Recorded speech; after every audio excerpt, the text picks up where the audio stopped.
Hey everyone, welcome to the Brightline Podcast, where we talk about investment real estate, business, and many other interesting topics. Brought to you by Brightline Property Management. Brightline Property Management is a professional single-family home management company located in the Woodlands, Texas, serving the northern Houston area. Additionally brought to you by Rentalizer, the MLS-driven investment home analyzer. Sign up today at rentalizer.com. The Brightline Podcast is produced at Studio 110 in the Woodlands, Texas, the premier podcast studio in the Woodlands. Thanks for tuning in. We hope you enjoy our show.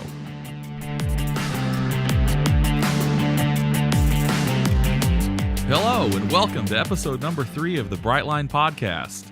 I'm your host, Morgan Cole, and today I have with me Cole Lehmann and Gerod Rush. We're going to talk about property management companies, when you should hire one, what they do for you, and what you should look for in one, and how it can be different.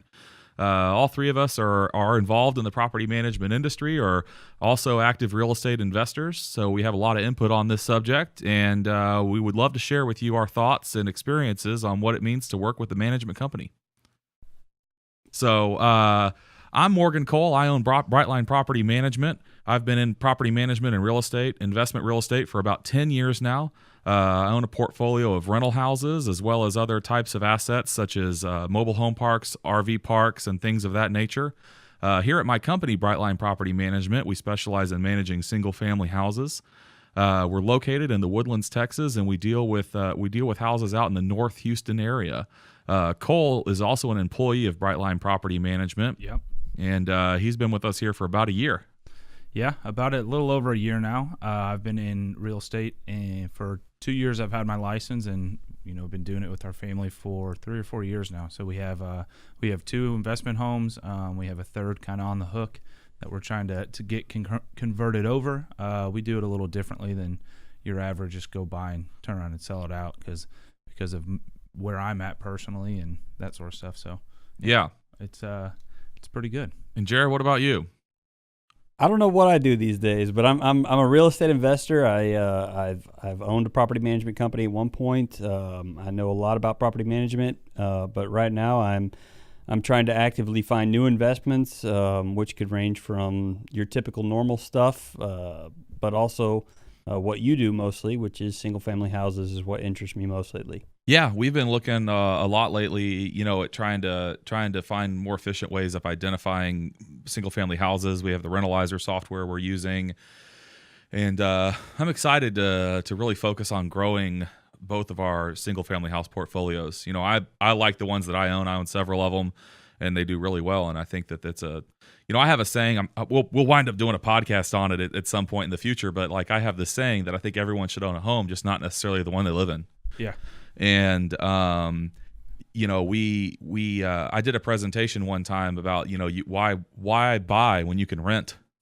And I think it kind of fell on deaf ears, and I don't think I was really completely prepared to present that the way I did. But I had a friend who was talking to me about buying a house 6 or 7 years ago, and she was talking about a house that she would buy and putting maybe 10% down, and I think ultimately it was going to cost her about $16,000 to invest it. And I said, look, what else could you do with that $16,000? And, since I've known you for 7 years, you've had 3 or 4 different jobs. And what's to say that you're not going to get moved to Alaska and, this thing's not going to and you're going to be forced to sell it. And maybe the company's not going to help you with the buyout or the relocation. And anyway, that's a whole different tangent. And, we can get on that. We can get on that later. But I think investing in real rental houses, real estate is a wonderful thing. I've enjoyed doing it for many years. Grew up in a real estate family, been around investment real estate forever.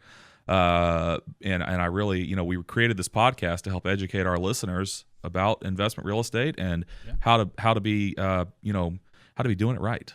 Yeah, people always talk about wanting to diversify, and they, everybody has money in the stock market or 401k or whatever it may be, but people tend to forget about real estate investments. But then they think about it and they're like, oh, well, that makes a lot of sense, and they realize that they can get probably more than what you can get in certain areas if it's done right, and you have the right people helping you, and you have the right professionals helping you in that at the right areas. You bet. I mean, managing the house itself is in my opinion the number one number one thing to do while you're owning the house, obviously. So. Well, Mark Twain always said, buy land, they'll never make more of it. So, well, that's right. That's absolutely right. And they do make land in, was it China or Malaysia? Where do they pump the? it was Dubai. China and Dubai. But China's making islands in the middle of the. Well, that's a military thing, but I'm talking about like people like in Finland or somewhere. They're also like just basically reclaiming ocean land to expand their shoreline.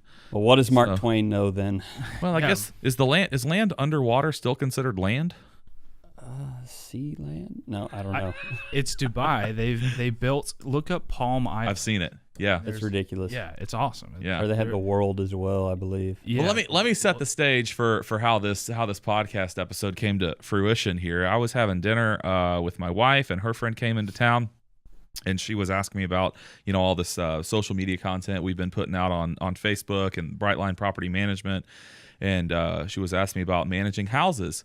And she said she had a friend that had 4 or 5 houses and that they were doing it themselves. And she said, at what point do you need to even hire a property management company? And I was like, 1.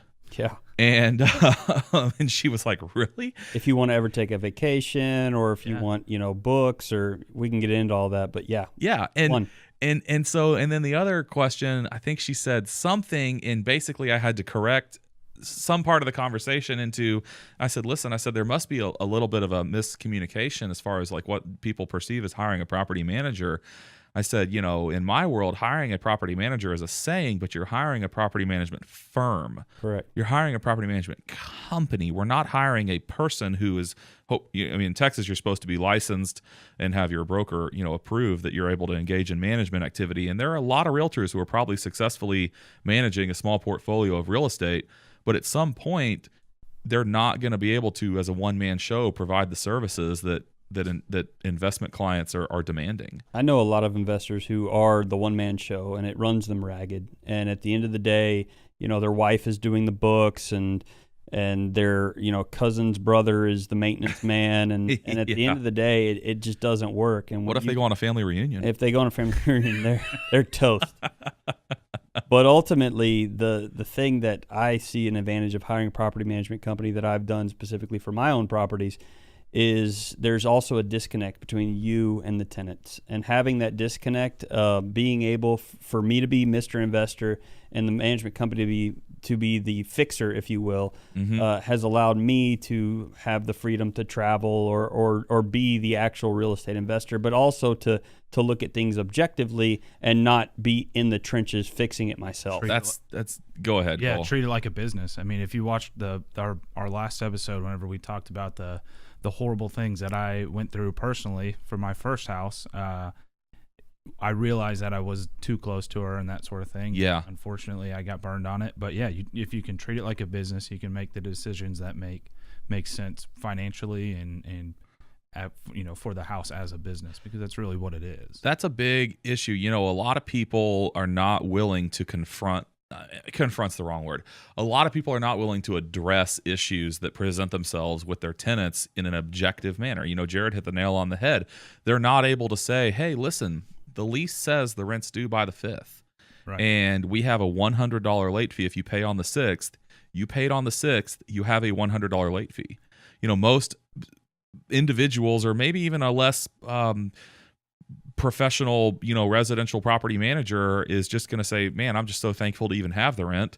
Thank you. But you wind up A, making more money, and B, correcting behaviors when you become the person that is going to get paid, because you're saying, hey, we have policies, we enforce the policies. And as an owner, you also you fall into a habit of, if you give 1 inch, then you give another inch, and before it's all said and done, you've given them a mile, and your tenant is ruling the property, not you being the landlord. And that's the kind of stuff that, generally speaking, a property manager is going to do, but an individual probably isn't going to do that. No, they're going to see with their heart, and they're going to, and there's usually a gray area in between, and property management companies can then come to the owner and say, hey, owner, would you like to extend this person a one-time this, that, whatever, and allow the ebb and flow of the relationship to not be hostile, and the good tenant landlord relationship is key to making the asset grow.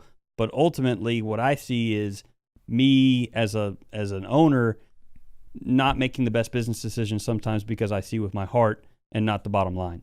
And I think that a property management company helps you better your bottom line, but also better the property for the long-term growth of it. Yeah.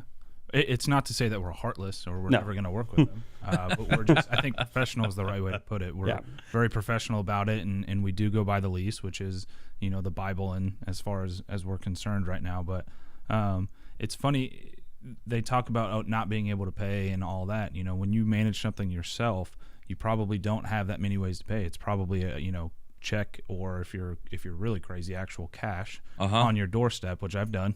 I did in the past, and I know Brightline has 4 or 5 different ways to pay. I mean, yeah, any good property management company hopefully is going to have a multitude of ways to pay. I mean, you could mail a check to our office if that's what you want to do. You can go to the website and you can pay with a credit card or with a bank account number. And furthermore, on the website, you can even choose the day that you want it to pay. A lot of people are on a system where their direct deposit may not hit like on the 1st. Maybe they're on a government program where they get paid Social Security on the 3rd or something like that. And so they know that the rent's due on the 1st. You have a grace period through the 5th. And by being able to go onto a website on a nice accounting system like our company uses, and hopefully any large property management company is using, you can go in there and say, hey, pay the rent on the 4th. I get paid on the 3rd. Right. Pay it on the 4th. So the software just says, okay, I'm going to pay Tim's rent on the 4th, and that's a pretty slick thing. A thing that we use is also called check free pay. It's offered by our processing company called Paylease. It's called check free pay. And you get this little card. It looks like a credit card, and you can take it with you to the customer service desk of like Walmart or wherever, thousands of locations. Right. Which is huge for especially lower income houses, because a lot of those people don't have bank accounts, and not having a bank account and being able to pay online, or sometimes doesn't make sense. But ultimately, if they have cash, or if they get paid cash from their job or whatever, they're able to take that cash and go get a transferable note, if you will, that can then pay their rent. That's right. Huge. And also it prevents the landlord from taking cash, which is horrible. It's horrible for both the landlord and the tenant, because the tenant is not protected. You get some of these slumlords who's like, oh, I never got your cash, and all of a sudden the tenant's getting the boot. That is a great point. It's got to be able to be tracked, obviously, and we do that as well. Yeah. That's creating books and creating a paper trail is also a big thing that you get when you have an actual management company. Right. I think that a lot of people, they think, oh, I'll just throw it together when it's time to do taxes. But if you have a person who's been properly coding and tracking your expenses and your income as it happens on a month-by-month basis, then the instant that the December books are reconciled at the beginning of January, you could hand that over to your CPA, and you could say, hey, here is everything. It's ready for your CPA. Yes. Well, also, when you go to sell a property, people that have been through it like I have will understand how important your books really are. Because when you go to market this property and they look at it and they go, what is this? Yeah. And they have to, your broker has to reinvent the wheel, or the buyer is possibly looking at it and saying, oh, I don't know if I believe this guy, whatever. But if you hand them a set of bulletproof, software-driven books, the numbers are the numbers. The value is based off those numbers, so your transaction is as legit as it gets. But without that, you see some of these properties that the books are done on the back of a napkin. Yeah. And it's comical to think that someone would go buy those, for hundreds of thousands, if not millions of dollars. The value of those is driven from those numbers. So if those numbers aren't accurate, your value is not accurate. Absolutely. Yeah. And that's so the property management company is basically creating value by having, verifiable professional numbers that are done according to generally accepted accounting practices, GAAP accounting. Yeah. And that's very important. We were talking about enforcing lease terms, and it reminded me of a conversation I had with a client who I think, honestly, he probably would have been a great property manager, able to juggle all the balls, just a really busy guy, but he understood, every aspect of the lease, and he really wanted to enforce the lease. Maybe that's why he hired me, because he doesn't want to have to enforce the lease. But we had this interesting conversation one time where I think I was probably very early on in my property management career, and for whatever reason, I did not charge a late fee or something. You know, I think maybe I had a soft spot for somebody, and anyway, and he wasn't mad, but his way of pitching it to me, he said, Morgan, he said, what does the lease say about paying the rent? And I was like, well, it says, you have to pay, $1,700 a month. And he says, when does it say it's due? And I'm like, by the 1st. And so it says what happens if they don't pay the rent. Right. And I was like, well, yeah, he said, it says what the tenant has to do. And I said, yeah, they have to pay the rent by the 1st. And then if not, then the landlord's going to do something. He said, so it says what the landlord is going to do, or the property manager, if they don't pay the rent. He said, well, then if you don't do that, don't you think that you're just as much in violation of the lease as the tenant is for not paying the rent? Very good point. And I was like, that is a really abstract way of looking at it, because we always think that the landlord should just have the ultimate control to say, yeah, I feel like hitting you for the late fee, or I'm going to give you grace. Just like if you miss a credit card payment or something, your credit card company is going to hit you with whatever a credit card company charges for a fee. And you would hope that you could get them on the phone and say, oh, please, I'm so sorry I messed up. Right. That may work one time, but it doesn't work forever. That's right. And I think that that actually really just kind of stuck with me. I mean, that's not necessarily how I enforce leases, but I really do remember that it's a two-sided agreement. It is. And a lot of owners have mortgages to pay, have dividends or cash flow that they need for their life. So for you not paying your rent, there should be a penalty. Yeah. And that penalty should encourage you then to pay your rent on time in the future. And again, going back to the why I should hire a property manager as a real estate investor, having that buffer between me and the tenant for those difficult conversations is worth its weight in gold. Yeah. Yeah. No, I totally agree. I mean, you and I have had lots of conversations where you're, sitting there thinking, oh man, I should lower the rent, or I should do such and so to, appease this person. And I'm just like, no, they signed up for it. Yeah. We're not doing that. Right. And why should you be punished in your life and your long-term goals because they're not able to achieve their goals? Yeah. But ultimately, I keep saying ultimately, sorry. My wife would get on to me for that. It's your crutch word. You'll find out. It's my crutch word. Darn it. I think that the key to real estate investing and hiring a property management company, God dog it there, I did it again, is having a good relationship where you can talk openly with your property manager, and you can say, hi, here are my goals for the property. Here's what I want to accomplish as an investor. To me, this property is a long-term hold, or to me, this property is about cash flow, but getting everything on the table so they can then tailor, whether it's late fees or whatever for your specific needs. Absolutely. Sure. I think the communication between the owner and the property manager is very similar to the one that the property manager and the tenant should have. I think a tenant and a property manager should be able to talk and talk openly, and I think that having, again, that disconnect, or not disconnect, but that gap between the tenant and the owner provides an avenue for both sides of that coin. It's like a broker in a negotiation. It's like a mediator in a divorce or whatever it is. Yeah. There needs to be a middleman for the better of everybody involved, both the tenant and the landlord. Think about also hiring a property management company. I mean, a lot of people start self-managing. Yes. Let's be real. A lot of people hire a real estate agent to go buy that investment property. They buy a house at 123 Maple Street, and off they go. They fix it up and they slap a little sign in the front yard that says for lease, and then they sit back and wait, and they think the manna will come from heaven. And then they have a problem. Yes. And so they go to a property management company and they say, I am in over my head. Well, back up a step. First, what they end up doing is they sign some back of the napkin lease that wasn't properly drafted, that wasn't giving them the protections that a landlord needs, and then they're stuck with this bad tenant, and then they come to you and they say, hi, I've got this problem, will you go fix it? How do I get out of it? How do I get out of it? So without rehashing the entire last episode, if anybody would like to understand what Jared's talking about, it's Cole, before he was a realtor and property manager, got himself into that situation. And I don't want to just recreate more of the same. So if you want to know about how Cole could have saved himself thousands of dollars, hit the back button. Yeah, hit the back button. Smash that back button. Is that can we make that a saying? I don't know if it works that way. I don't really Instead know of smash that subscribe button, Smash that back button. But yeah, head on back to episode 2 and check that out.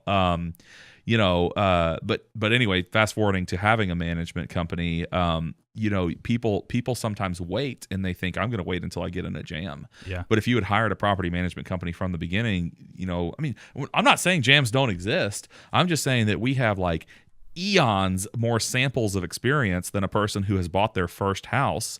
And so every policy that we have has been created to avoid someone who's not knowledgeable about what can happen. Yeah, or making the same mistake again. Yeah. Well, I don't want to, maybe mistake's not the right word, but not, Well, Joe Blow says, I can save $100 a month if I don't hire a property management company. I can self-manage. I can this, I can that. It's easy. All I got to do is be there when that guy needs me and maybe call the pest guy once in a while, whatever. I can self-manage all day long.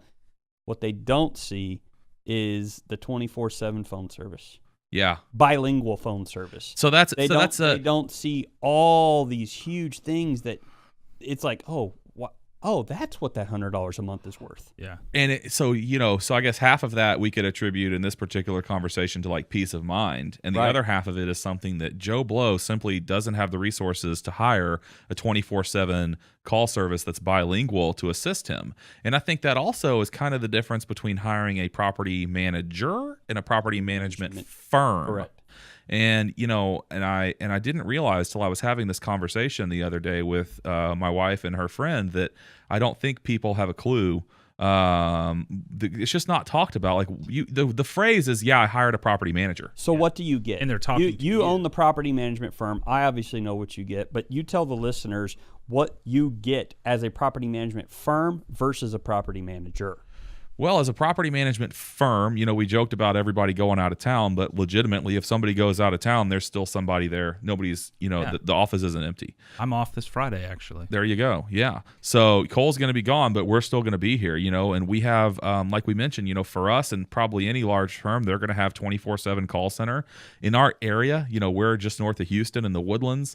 It's important to have bilingual people to be able to assist you on the telephone. So Absolutely. the call center that we're utilizing is bilingual. We answer the phone if we're here. We have bilingual people in our office. But the other thing is, if we're not here or it's 2:00 on Sunday morning, and someone needs to call and say that there's a gas leak or something like that, they can call and they can get that message, and then that call center knows how to get the appropriate person on the phone. Absolutely. The other thing you get is, it's not one person does everything mentality. So everything is delegated, and people are, a manager, a single person could get, a owner without a property manager could get overloaded because he just, it's too much to take on 5 properties or 6 properties for him. We would say you could do better with even one, but at some point a person can no longer do that task. So, it's not possible for us to manage our portfolio and just have one person. So we take people that are good at what they do and we delegate, but we also kind of cross-delegate. And there's usually a backup. So when Cole goes out of town this weekend on Friday, there's going to be another person who's able to pick up the slack while he's gone. And if your property manager decides to go to Acapulco and you only have one property manager, they could literally leave, and the instant they take off, you could have a house catch on fire. Yeah, you're not leaving your tenants high and dry. Yeah. Well, and the tenants not being high and dry, especially in Houston area with AC repairs, with the heat down here, with all kinds of issues that they may come across, is critical, because you want a happy tenant who's going to renew. So that $119 a month or whatever you pay for your property manager, the tenant is going to be happier and more likely to renew, which is going to save you in the long run, not having to release that space, not having downtime. Right. Having a maintenance man on staff at that property management company that can come fix your AC, that can check that leaky faucet, whatever, and it pays for itself in spades. Yeah. Well, yeah, it really does. It's hard to say every difference between hiring a property manager and a property management firm.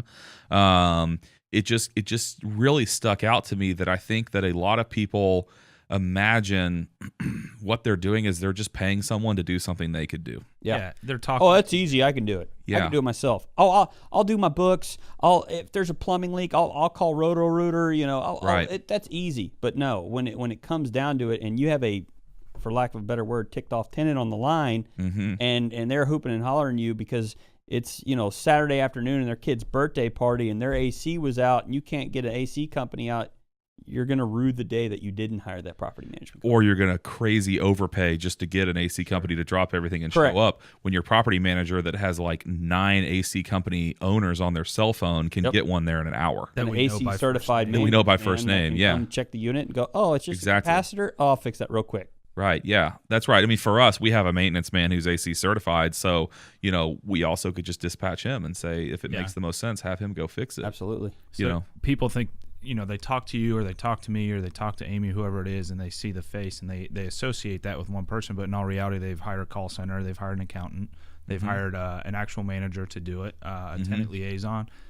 They've also hired a maintenance man. I mean, who else do we have in our company that they don't realize that they're hiring? Well, then we even have some third-party services that just go into the back end of operating all that stuff that people don't even think about. But I think that what we were just talking about, where they think they're hiring someone who could do what they do. Right. And the difference is that no, I truly don't think. I'm not saying that the person who owns a house is incapable. I'm saying it's a larger project than a person can do. Oh, it's on a their full-time own. job. Recognize I mean, my mentor, it's no secret, has a few dozen single-family homes. It's like 30. Yeah, down in the Houston area, and he also had a full-time job while trying to manage that, and he had the highest blood pressure and the most stress and this, that, and the other. He's since retired and he is slowly but surely weaning himself off this idea of self-management, but his blood pressure is dropped. Things are leveling out. And I'm like, man,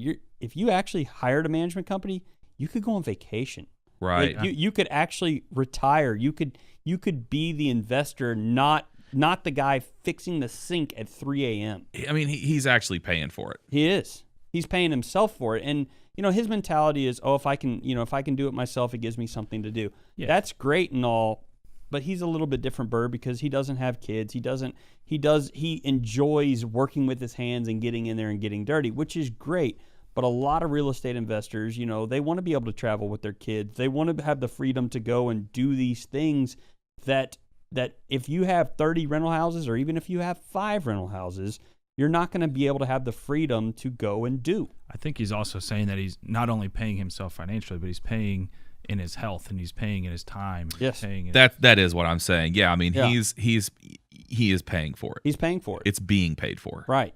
And he's just not even getting the benefits of having, a team of people handling that for him. And the day will come where he hires you guys to handle it all. And I think that when him and I are sitting on a beach in the Caribbean and all of his properties are taken care of, he's going to go, man, I should have done this sooner. Big sigh of relief. Yeah.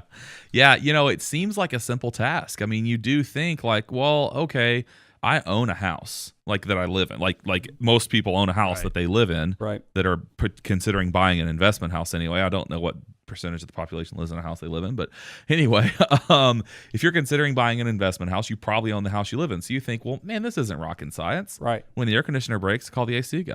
When the water heater breaks, call the AC guy. Well, Mr. Investor, you're rational. Right.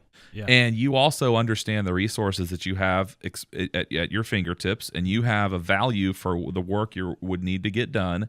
So when your air conditioner breaks and it's 3 o'clock in the afternoon and you call a company and they say, we will see you tomorrow at 3 o'clock in the afternoon, you think, well, I called this company. I like this company. I trust that they're busy. They told me they'll be here at 3 tomorrow. Myself and my family will be okay until then. Yeah. A tenant doesn't hear that. No, they don't. They want it fixed now. They said I paid my rent, and in the lease it says that I am guaranteed X, Y, and Z. Yeah. And I expect that. Or guess what? I'm going to be asking for a rent discount or this or that. Yeah. You might not have to give it to them, but why would you even have that? Why would you even start that when you didn't? When if you just had more resources at your fingertips, a la a management company, you wouldn't even have to be dealing with that. Yeah, they don't know that they have a certain number of days to address any written notice. I mean, I would guess that most people who own homes wouldn't know anything about landlord laws or property code or anything. They may or may not. I mean, I think you get into a fine line of you could have an extremely knowledgeable person that probably just can't do it all themselves, or you could have someone who just doesn't know anything about it, but they say, hey, I want to invest in real estate. Right. And that they're all different kinds of people, but at the end of the day, it boils down to, I mean, the funnel condenses to the same part where it's that a single person cannot do the entire function of a property management job. It's not scalable. I No. mean, it's just not. No. If you want to do it with one house, sure, knock yourself out. I would advise against it. Yeah. I mean, it's $100 a month. You know, I mean, you're buying a $100,000 house or portfolio, or even if it's just one smaller under $100,000 house, you're talking about a minimal amount of your return dedicated to having a fixer, having it done properly. In our software Rentalizer, I can definitely say that I've never seen a house that the difference between me wanting to own it and not owning it was a $100 or $119 or 10% is maybe the hot top end. You would get dangerous there. But, I've never seen a house where the management fee was a difference between me saying that is a good rental house and that is not a good rental house. It doesn't move the needle for an investor to not pay that.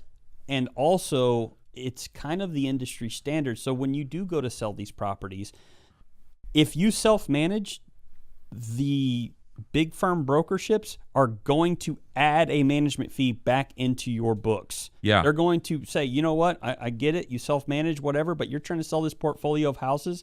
No buyer is going to buy it and self-manage. So we know you save that money, but we can't value the property as if that money was saved. They're going to add that operating expense. They're going to add that OPEX back in. And they're going to capitalize that expense, and it's going to be a hit on you. Yes. And you are not even getting the benefit. You're not getting any it. benefit for the past 10 years that these rental homes have driven you and your wife nuts. That's a completely accurate thought. I mean, it's a little obscure because most people don't think about what happens when they sell, but I think that it's important to think about what happens when they sell. Well, I think any investor is going to go into there with a exit or enter and an exit strategy. They should. And I think that, I don't know. I think there's a lot of value that people don't see in hiring a management company. I personally used to own a management company. Now that I have hired a management company to handle my stuff, I'm going, oh, I'm silly. Yeah. What was I doing all those years? Yeah.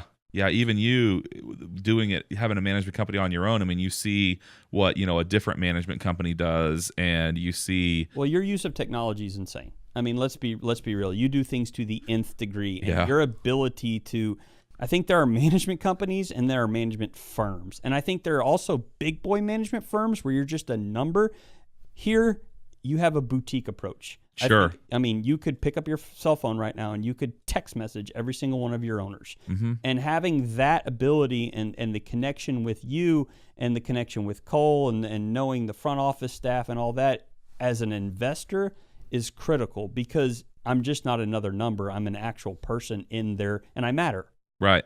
And I think every investor here that I've seen, they have that same relationship. Yeah, no, I think that's totally true, and it's at the point that you do decide that you're going to hire a property manager, I hope that you make the decision to hire a property management company. Yes, because that is going to be the difference between getting all of what you're paying for and not. And I think, we always make comments like movie quotes or whatever, but I was thinking about the comment I made where somebody would say, why would I pay someone to do something I'm able to do myself? And there's an episode in The Office where Dwight says, why would I pay someone to do something? He goes, but I cannot pulverize my own kidney stones, so I hire a doctor to do that. But like the other three things that he says that he would not be willing to do. I mean, it's insulting because someone's providing that service to him. Right. But he's like, well, I can do it myself. So even if you're doing it for me, I'm not even going to pay you. But what's your time worth? I mean, I mean, everybody's like, oh, it's $119 a month. Like that's a meal for a family of four. I mean, that's Chick-fil-A twice. That's okay? true. So if I can pass this workload off to you, and I can get my little report at twice a month, and I look at it and go, oh, that property's doing X and that property's doing Y, and I didn't. Oh, you know what? There was an expense there. Oh, that was a big repair. Well, I didn't have to call anybody. I didn't have to arrange anything. My books were CPA ready. I didn't have to answer the phone one time. And oh, by the way, here's your dividend. Yeah. Here's your mailbox money. Yeah. It's pretty nice. It's silly. Yeah. Not to hire somebody. Well, I mean, with our software, you can jump on and just look at any report that you could possibly dream of. Right. That's right. There's the web portal for that. Yeah. There is the web portal for that. And yeah, I mean, I think it's hard to hit every single little bitty minute detail. But I think that it's important to remember that you don't need 9 houses before you hire a property management company. Oh. You need one. And when you have one, your property management company should be able to give you professional. Well, they will. They're a property management company. They're going to be able to give you professional advice. They're going to be able to create a lease document for your first tenant day one before anybody has ever lived there for you before. They're going to have a lease agreement that has the right clauses and stipulations and paragraphs and language and everything that are going to protect you according to your state and local laws. And then furthermore, they're going to be prepared to enforce that lease that they created. Well, you also have buying power that I don't, Mr. Single family owner. Let's say I own 1 or 2 houses. If something breaks, I'm going to Lowe's. If something breaks for you guys, you have, preferred vendors. That's true. You have, direct supply. You have all types of abilities to save that owner money that I necessarily, as Joe Blow owner. So let's say put you in the shoes of a one person owner, right? You're going to benefit from that. And even if ultimately we decide that the best place to buy your new refrigerator is Home Depot, we still know that it was the best place that we could get it, regardless of anywhere else, right? And the other thing that comes into play a lot.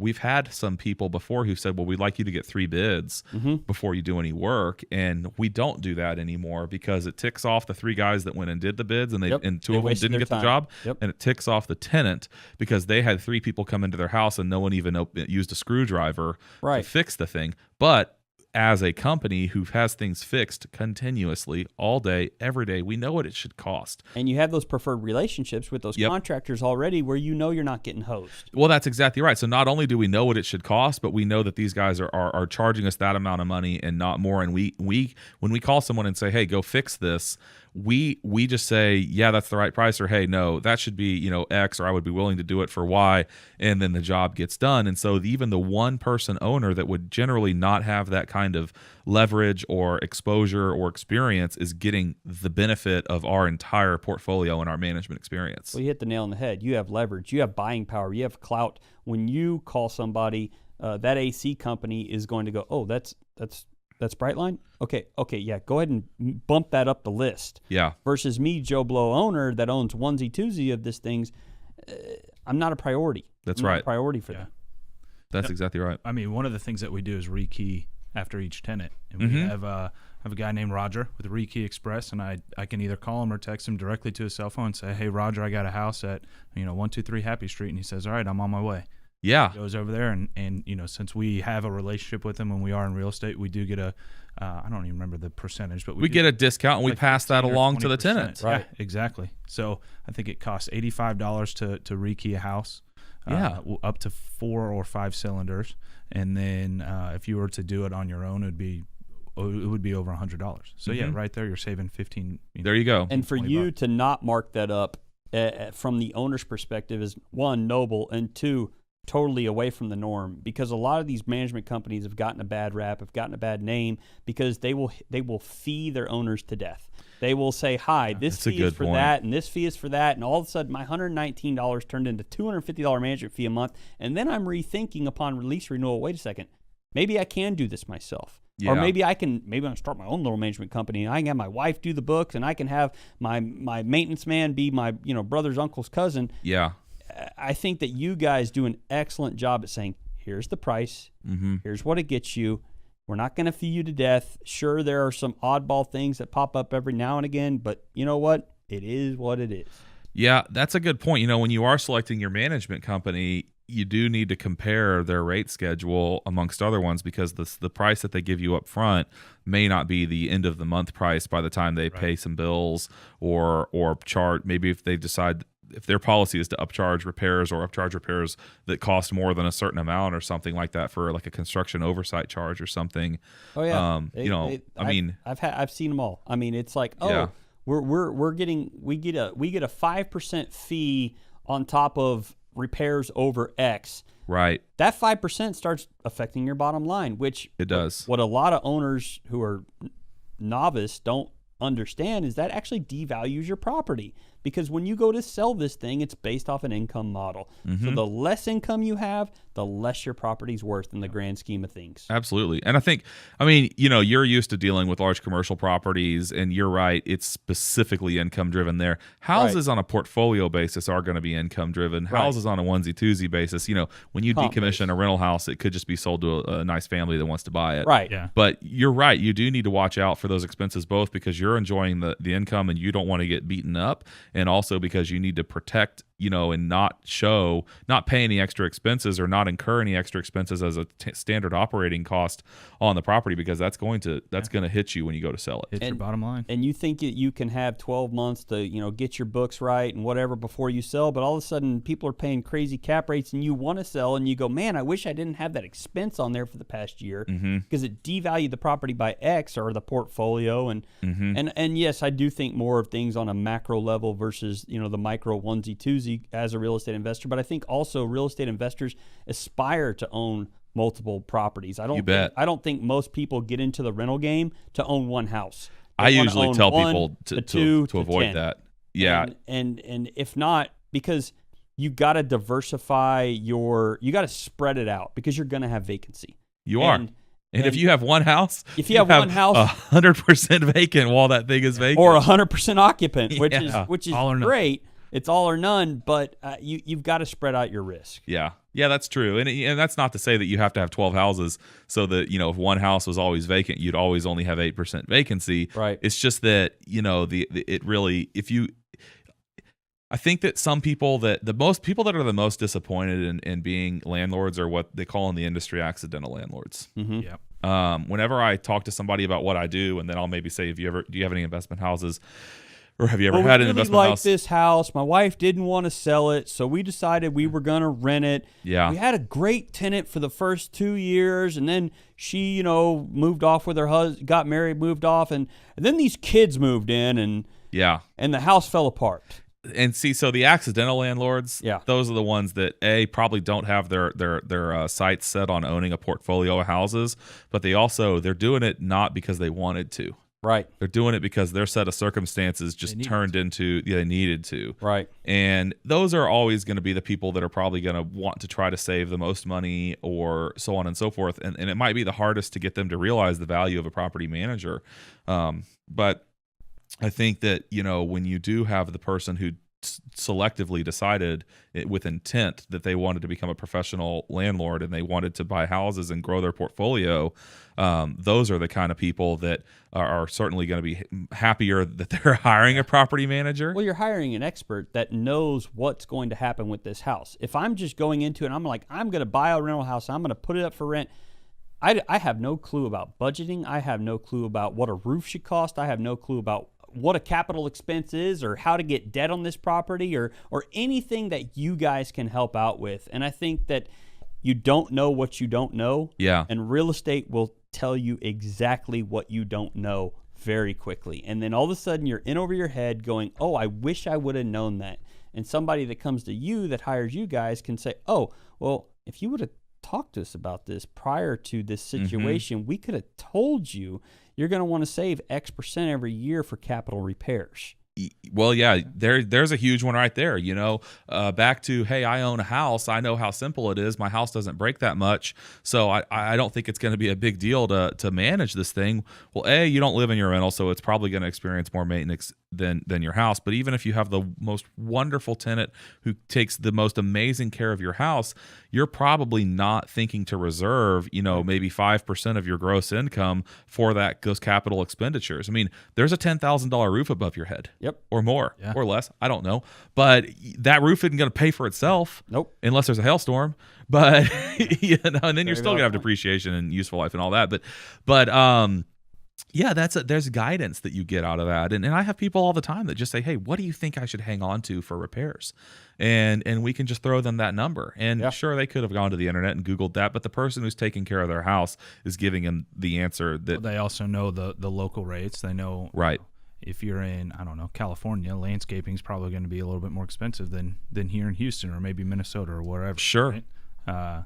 You know your local area, your local state laws and things like that. I think also if you engage a property management company early in the process, like acquisition level, Yeah. they're also going to be able to guide you in whether or not you should even buy the house that you're looking at. Which is a huge part of what you develop with your software is Yeah. it allows you to see for the long-term growth of the property what I, as an investor, can anticipate and can budget my lifestyle on that property achieving financial goals. That's right. That is absolutely right. And so I mean, that's another service that as a larger property management firm, we offer that to our clients. They have the benefit of our software that we created, which helps them identify and evaluate whether a house they're considering is going to be a good rental property. Which I don't think anyone else has that. I mean, most property management companies, let's face it, there's the big boys, there's the little guys, and then there are select few, you guys specifically in this market, that have a boutique approach that are very knowledgeable about not only the process, but the long-term goal for the property. Yeah, we're long-term minded. Yes. And, there are 2 other systems that are kind of like ours, but they're not nearly as automated. And I've used them, and I've been disappointed that I don't think they paint an entirely accurate repair picture. I think that they're almost like sales designed where they're trying to sell more properties. So I think that they're hinting and they're saying, I think that one of them has a footnote and it says like, you should reserve X amount of money to be sure you can cover these repairs. But, and for me, a repair is a repair. Right. So yeah, you should reserve it, but then we're not going to call it an expense when the expense actually occurs. Like, how are we going to include that in our financial analysis of this property? So I do think that from a true, honest, really brutally honest looking at the actual numbers, I think that our software is probably the most accurate picture. It's sad that we live in a world where the honest answer isn't always the best answer, and your software and your opinion as a property manager isn't going to always paint this beautiful best picture. Right. And I think a lot of people look at it and go, oh, well, this guy says he can produce 20% IRR, and this guy's saying, man, no, that guy's crazy. It's only like 10, but when the rubber meets the road, it's going to be about 10. And yeah, and I think that's right. You guys go the extra mile to project and to inform and show owners, whether it's at the commercial level, single family level, whatever, what it's actually going to end up being like. Yeah. Plus or minus a slight margin of error versus this, for lack of a better word, junk you read on the internet. Yeah. Where it's like, oh, well, you invest in this fund or you invest in this house, you can get a 30% return. Like, come on. Well, be real. That you're absolutely right about that. I mean, you've got where people just almost have to recalibrate their expectations and say that, my barrier is 20 because I know at the end of the day it's only going to be an actual 13% IRR. Right. Whereas I'm saying, like, if you want a 13% IRR, why don't we put that into the system and search for houses which are going to generate a 13% IRR? Right. Yep. It's sad because you guys give the real world scenario, and it's people get this mindset of, oh, well, these guys, they're not producing enough or whatever. But no, that's real world. Yeah. And you guys are producing real world, real results, and all the junk you read on the internet, it's fluff. It's a lot of it is. Fluff. Yeah. I'll tell you what I'm really interested in doing with Rentalizer. I think it's 2-3 months away probably, which that's not that long. But for me, I mean, I want all these features to be working like tomorrow.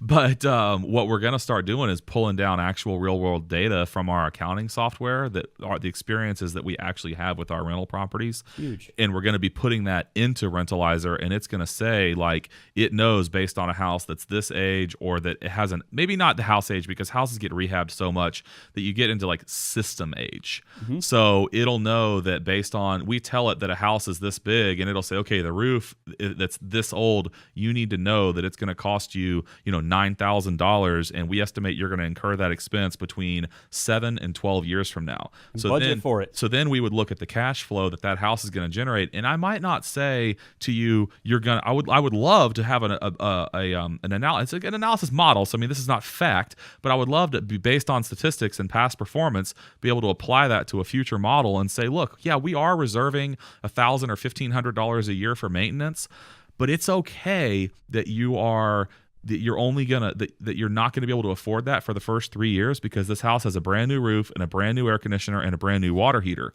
But we are looking for the rental rate to start to pick up and start to climb away from that mortgage so that you can start to reserve that $1,500 a year. And what the software is going to do is it's going to take a cumulative total of all the cash flow and say, by the date that we're expecting to incur this expense, did you actually accumulate that much cash flow, or did you have to come out of pocket for this? Yeah. Well, it's the out-of-pocket expenses that owners aren't happy about because they want the property to just run. They just want the property to do what it does, and they want their check at the end of the month. Now, if their check's a little bit less, it is what it is. But when me, Mr. Owner, is having to say, oh, wait a second, I've got to go grab this from, my Merrill account or whatever to front this, that's when I, Mr. Owner, am saying, is this worth it? But if property management company would have said going into this, hey, you can expect X, Y, and Z to occur. Budget accordingly. In fact, let us help you budget by reserving. Right. That I'll never come out of pocket. People don't think about it. You had a conversation with someone. Did think about it though. You were signing up a new owner the other day, and they said, "How did that conversation go? Did you say you need to reserve, or they said we know we need to reserve? Can you help us?" So they were asking about taxes and that sort of stuff. Specifically property taxes, and do we reserve it and that sort of thing. And I said, we can always hold it in your trust account for you, but no, we typically tell you to hold it yourself. Yeah. And then allow you to do it. We're happy to write the check if the money is in the account. January of I want that to be an automatic function. I think we'll find a way to make that happen because it's come up more and more. You're the escrow agent. Yeah, you are the escrow agent. I mean, you can do it manually. I hate to agree to do things manually that I know that at the point that you have to, it's just like, you get overwhelmed. So you agree to do something manually, and then it needs to be automated. Yeah. And what we need to do is create a questionnaire, and it says, are you going to want us to reserve? Do you escrow your taxes with your lender, or do you want us to escrow your taxes, or are you not concerned about it and you want all the cash flow? And then check a box, and then we configure it in the software. And then, every month that goes by, we would increase your reserve account with us. And then at the point that the taxes are due, we would write the check, and it starts the process over. Yep. We manually calculate that for all of our commercial properties, but residential properties, I think that's a service that can kind of cross over from commercial land, and we can bring it to residential. And it's just that much more, you get that level of professionalism, with a larger company that you're just not going to get with. Right. I'm sure that Susie Realtor is a great property manager until there's a real problem to solve. Well, or she's overwhelmed, or she's out of town. It's been since college since we've been on the tenant side of things, so it's been a while. We haven't we kind of lose sight of that. But I think as me putting my tenant hat on, I'm saying I would want a house with a property management company because I don't want to have those awkward conversations with the owner. I don't want to have to. I've had tenants tell me that. I'm glad you are a property manager. Actually been listing houses before, but had a listing and been talking to prospects and had more than one conversation with somebody where they said, I am so glad to know that you're a real property management company. I will never rent a house from somebody who doesn't have a manager again. Or whatever it was, and they got that bad taste in their mouth, and they want somebody they can talk to. Get on the phone. The disconnect also. So this is an opposite side of the disconnect that a lot of landlords have with their tenants, or that they need with their tenants. Or I had a conversation with one of my clients 6 or 7 years ago, a wealthy guy who we were discussing rental increases. And 6 or 7 years ago, we were coming out of, well, I don't know, it wasn't an extremely prosperous time. Maybe I'm missing my 6 or 7 years, but it wasn't an extremely prosperous time. And he was questioning me on, why I had raised the rent on this one property but not on this other property. And these were all, we didn't have like any turnover in his portfolio, but it was just across the board. We were trying to figure out, where are we going to raise rents and not raise rents. And I said, and his name's Ralph, and I said, well, Ralph, this one here, we leased it out under market, and I really think it's time to bring it up to market. But this one over here, these people just moved in, and the market is kind of soft, and I'm just concerned that the rental increase. We were proposing he was asking me, why didn't I do a $25 rental increase? This is not a big rental increase.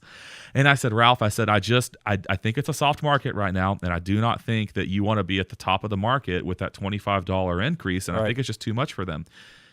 And anyway, the what his response was, You could use those. Honestly, you could apply those numbers to any situation. Let's just talk about a manager evaluating whether or not we should do a rental increase, especially in a soft market where we're not just trying to drive rates. And he said to me, you know, Morgan, he said, I'm so glad that you are able to process that and break it down for me. He said, I can't even dream of a situation where $25 a month affects my life. Right. Yeah. But it does affect tenants' lives, and you got to think about that before you bump the rent. That's right. And so he was like, you know, you even being conscientious about that, you know, I can't process that. I cannot identify it with it. I have no connection with a world where $25 affects my life in a month. Absolutely. But he said, you know, for you to be thinking about that, I appreciate it, because I would have just been doing $50 rental increases every month until we were done. Well, and it keeps his property full by you having that objective opinion, and that property being leased saves that owner so much, not only in lost revenue, but in make-ready costs, in commissions to outside agents, in you know, you got lost rent, make-ready costs, and commissions. Yeah. You know, but those are all going to cost a lot more than the $300 that we were talking about. So $25 is probably roughly $1,000 a month in rent at 2.5%, right? Oh, the rental increase, the price of the house. The house was less expensive than that, but yeah, sure. Let's call it $1,000, 2.5%. You know, you sit on the market for 45 days or 60, 2 months. It's $2,000. We've burned up $2,000, and we were talking about $300. Right. Yeah. So no, I totally, completely agree with you know. I thought my advice was right, and he recognized that it was good advice, and he said thank you. Yeah. But that's just one more thing. So having a professional handle it professionally is as a real estate investor is worth its weight in gold. You know, so I would say, you know, final thoughts here. You really need to consider, even if you have not even bought a rental house yet, if it's on your mind, I would talk to a property manager. Absolutely. I would talk to a property management firm. Let's make it clear. Yeah. You know, and I need to probably figure out how to change my own vocabulary and the nomenclature that I use when I say, you know, I own a property management firm. Like I do have people who work for me whose job title is property manager. Right. But that's one person. That's a person. That's part of the team. That's part of the team. Yeah. And so, you have a property manager, but you also have like all the other support staff that goes into it, and then even the third-party support staff that we have, because you know no one can do everything. No. So you know, how many houses do you need? That's right. Till it's too late. How many houses do you need? One. And when you're hiring a company, check out all those fees. Make sure they're not feeing you to death, and also be sure that this is a company that has the resources that are in line with the amount of services that you're requesting from them. There you go. So, all right. Well, so thanks for joining us, guys. I'm Morgan Cole. Had our co-host Cole Lehmann and our special guest Gerod Rush on the show today. Thanks for listening to us talk about property management services, hiring a property management firm, and we will catch you next time.